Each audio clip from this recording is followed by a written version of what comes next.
Okay, David. David, thank you. Chris as well in Bangor. Good morning, Chris. Good morning, everything. How are you? I'm good, thanks. Go ahead.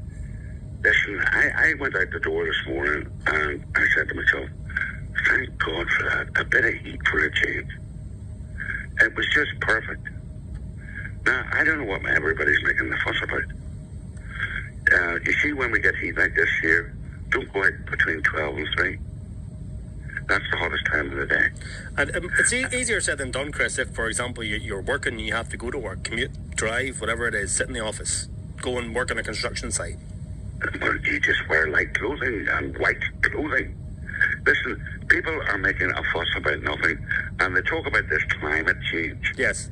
Climate change, this is the big excuse. Oh, climate change. Now, you see most of these people who are advocating climate change, and they're giving their opinions as to why it's happening. Mm-hmm. They haven't a clue. Well, what do you think, Chris, in your informed opinion? Do you know, have you ever heard of such a thing called spontaneous combustion? Right.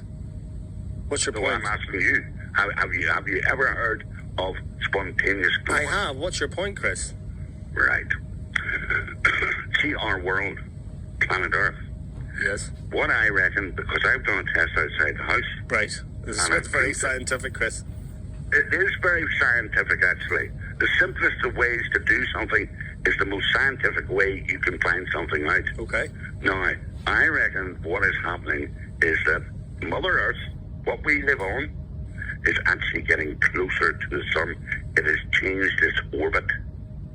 Now, the very fact that has happened, in my view, never mind people like, Greta Thunberg, who's not old enough to know anything in life, never mind how the planet works.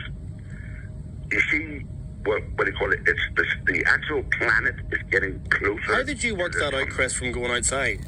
Right, I will tell you. Okay. Just give me, it'll take me about a minute and a half. Okay. I'll give you a minute. Outside we have a garden. There is a fence around the garden. Every time the winter comes, the sun is not shining on the right-hand fence because the sun is that low in the sky, right, during the winter. But once you come from winter going into spring, naturally the sun rises. And we used to watch the sun creep down the fence, down to the earth. Okay. Right? And by February the 10th, every year, the sun got down the fence and to the earth. This year, it was started at the top of the fence, as it normally does, and within about 4 days, it was down to the bottom. Now, that means I didn't move my fence. I didn't move anything around me. It means that the earth, which runs on its axis, has moved on its axis. Right? Okay. And then I discovered that when the sun sinks, it doesn't sink as far down now as it used to. And hence the reason, once the earth moves on its axis, you see all these places that are getting flooded. It's like a bathtub.